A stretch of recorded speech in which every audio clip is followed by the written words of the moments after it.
Olá, que a graça e a paz de Deus, nosso Pai, de nosso Senhor Jesus Cristo, seja com você. Hoje, nós vamos continuar passeando no túnel do tempo do Evangelho de Marcos. E a partir aqui do capítulo 4, vem comigo nessa viagem no tempo. Consiga enxergar os eventos que aconteceram ali há 2000 anos. E outra vez começou a ensinar junto ao mar, e ajuntou-se a ele grande multidão, de sorte que ele entrou e assentou-se num barco sobre o mar, e toda a multidão estava em terra junto ao mar, e ensinava-lhes muitas coisas por parábolas. E lhes dizia na sua doutrina: ouvi, eis que o semeador saiu a semear. E aconteceu que, semeando ele, uma parte da semente caiu junto ao caminho, vieram as aves do céu e a comeram, e outra caiu sobre pedregais, onde não havia muita terra, e nasceu logo, porque não tinha terra profunda. Mas saindo o sol, queimou-se, porque não tinha raiz, secou-se. E outra caiu entre espinhos, e crescendo os espinhos a sufocaram, e não deu fruto. E outra caiu em terra boa, boa terra, e deu fruto, que vingou e cresceu. Um produziu 30, outro produziu 60, e outro 100. E disse-lhes: quem tem ouvidos para ouvir, que ouça. Quando se achou só, os que estavam junto dele com os 12, além dos 12, outra galera que estava ali mais chegadinha a ele, interrogaram-no acerca da parábola. E ele lhes disse: a vós vos é dado saber os mistérios do reino de Deus, mas aos que estão de fora, todas essas coisas se dizem por parábolas, para que, vendo, vejam, e não percebam, e ouvindo, ouçam e não entendam, para que não se convertam e lhes sejam perdoados os pecados. Eles ouvem, mas o espírito do mal, o Satanás, tira do coração o que está sendo anunciado. Eles veem, mas não querem ver, não querem se converter, não conseguem entender, não conseguem ter vontade. Por isso é que eles não se convertem, não têm os seus pecados perdoados, segundo aqui o que Jesus está dizendo. E disse-lhe Jesus: não percebeis esta parábola? Como, pois, entendereis todas as parábolas? O que semeia, semeia a palavra. Os que estão junto do caminho são aqueles em que a palavra é semeada, mas tendo eles ouvido, enquanto ela está sendo semeada, eles ouviram, vem logo Satanás e tira a palavra que foi semeada no coração deles. E da mesma sorte, os que recebem a semente sob pedregais, que ouvindo a palavra logo com prazer a recebem com alegria, mas não têm raiz em si mesmos, antes são temporães, depois, sobrevindo tribulação ou perseguição por causa da palavra, logo se escandalizam. E os outros são os que recebem a semente entre espinhos, os quais ouvem a palavra, mas os cuidados desse mundo, os enganos das riquezas, as ambições e outras coisas, entrando no coração deles, sufocam a palavra e ela fica infrutífera. E os que recebem a semente em boa terra são os que ouvem a palavra, e acolhem no coração e a recebem, e esses dão fruto, o fruto do Espírito Santo, que é paz, que é amor, que é alegria, que é bondade, benignidade, mansidão, que é domínio próprio, que é temperança. Esses, uns produzem a 30%, outros a 60% e outros a 100% por um. Cada um desenvolve segundo as suas potencialidades e o dom e a graça do Espírito Santo que está neles. E disse-lhe Jesus: vem porventura a candeia para ser posta debaixo do cesto, debaixo da cama? Não vem antes para se colocar no velador, porque nada há encoberto que não haja de ser manifesto, e nada se faz para ficar oculto, mas para ser descoberto. Se alguém tem ouvidos para ouvir, que ouça. E disse-lhes: atendei ao que ides ouvir, com a medida com que medirdes, vos medirão a vós, e ser-vos-á ainda acrescentada, porque ao que tem ser-lhe-á dado, e ao que não tem, até o que tem lhe será tirado. E dizia: o reino de Deus é assim, como se um homem lançasse semente à terra e dormisse, e se levantasse de noite ou de dia, e a semente brotasse e crescesse, não sabendo ele como. Porque a terra por si mesma frutifica, primeiro a erva, depois a espiga, e por último o grão cheio na espiga. E quando já o fruto se mostra, mete-lhe logo a foice, porque está chegada a ceifa. E dizia Jesus: a que assemelharemos o reino de Deus? Ou com que parábola o representaremos? É como um grão de mostarda, que quando se semeia na terra é menor de todas as sementes que há na terra, mas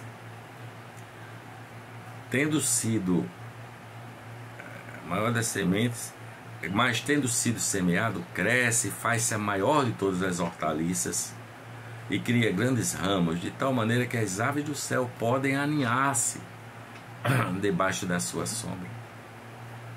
E com muitas parábolas tais lhes dirigia a palavra segundo o que podiam compreender. E sem parábola nunca lhe falava, porém tudo declarava em particular aos seus discípulos. E naquele mesmo dia, aquele dia sendo já tarde, disse-lhe Jesus: passemos para outra margem. E eles, deixando a multidão, o levaram consigo, assim como estava no barco, havia também com ele outros barquinhos. E levantou-se grande temporal de vento, e subiam as ondas por cima do barco, de maneira que já se enchia de água. E ele, Jesus, estava na polpa, dormindo sobre uma almofada. E despertaram-no, dizendo: mestre, não te importa que pereçamos? E ele, despertando do sono profundo, repreendeu o vento e disse ao mar: cala-te, aquieta-te. E o vento se aquietou, e houve uma grande bonança, o mar ficou assim, um espelho da água. E disse-lhes aos seus discípulos: por que sois tão tímidos? Ainda não tendes fé? E sentiram um grande temor e diziam uns aos outros: mas quem é este que até o vento e o mar lhe obedecem? Quem é? E chegaram à outra margem do mar, mar da Galileia, mar de Tiberíades, lago de Genezaré. E chegaram à outra margem do mar, à província dos Gadarenos. E saindo ele do barco, lhe saiu logo ao seu encontro 2 sepulcros, um homem com um espírito imundo, o qual tinha a sua morada nos sepulcros, e nem ainda com cadeias o podia alguém prender. Porque tendo sido muitas vezes preso com grilhões e cadeias, as cadeias foram por ele feitas em pedaços e os grilhões em migalhas, e ninguém o podia amansar. E andava sempre, de dia e de noite, clamando pelos montes e pelos sepulcros e ferindo-se com pedras. E quando viu Jesus ao longe, correu e adorou-o. E clamando com grande voz, disse: Que tenho eu contigo, Jesus, Filho do Deus Altíssimo? Conjuro-te por Deus que não me atormentes, porque lhe dizia Jesus: Sai deste homem, espírito imundo. E perguntou-lhe: Qual é o teu nome? E lhe respondeu dizendo: Legião é o meu nome, porque somos muitos. E rogando-lhe muito que os não enviasse para fora daquela província. E andava ali pastando no monte uma grande manada de porcos. E todos aqueles demônios lhe rogaram, dizendo: Manda-nos para aqueles porcos, para que entremos neles. E Jesus logo lhe o permitiu, e saindo aqueles espíritos imundos entraram nos porcos, e a manada se precipitou por um despenhadeiro no mar. Eram quase 2.000, e afogou-se no mar.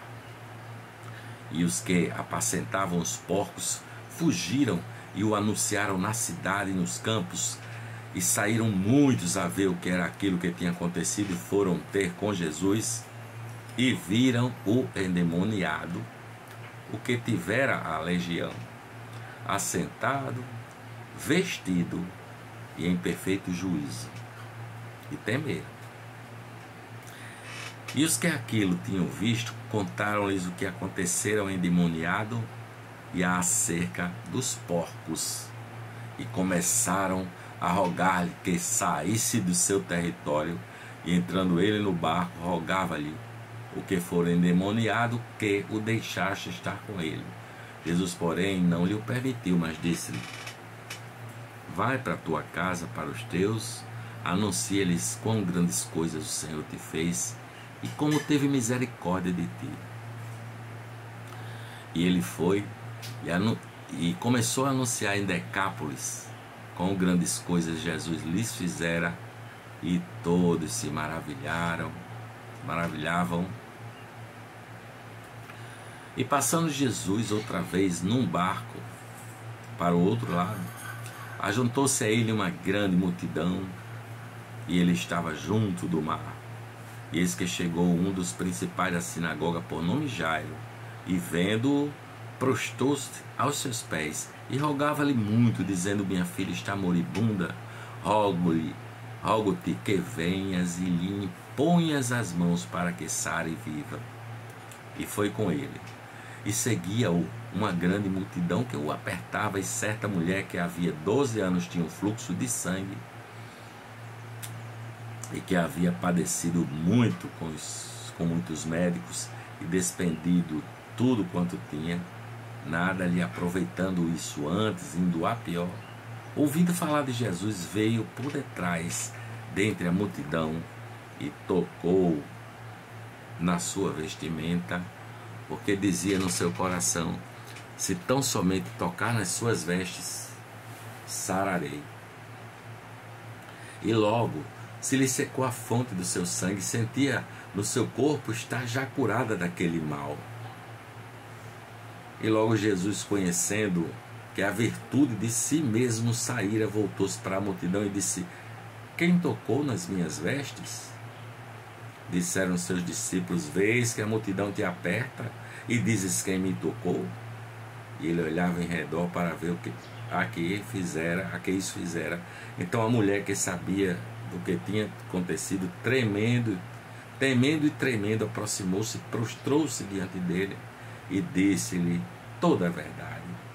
E ele lhe disse: Filha, a tua fé te salvou, vai em paz e ser curada deste teu mal.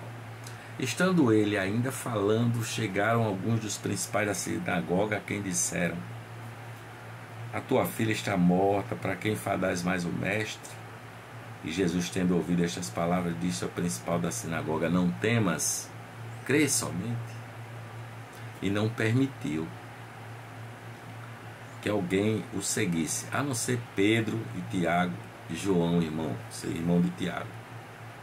E tendo chegado à casa do principal da sinagoga, viu o alvoroço e os que choravam muito e pranteavam. E entrando ele, disse-lhes: por que vos alvoroçais e chorais? A menina não está morta, mas dorme. E riram-se dele, porém ele, tendo-os feito sair, tomou consigo o pai e a mãe da menina e os que com ele estavam, e entrou onde a menina estava deitada, e tomando a mão da menina, disse-lhe: Talita cumi, que traduzido é: menina, a ti te digo, levanta-te. E logo a menina se levantou e andava, pois já tinha 12 anos. Assombraram-se com grande espanto e mandou-lhes expressamente que ninguém o soubesse. E disse que lhe dessem de comer. Amém. Esse foi o túnel do tempo para mim e para você.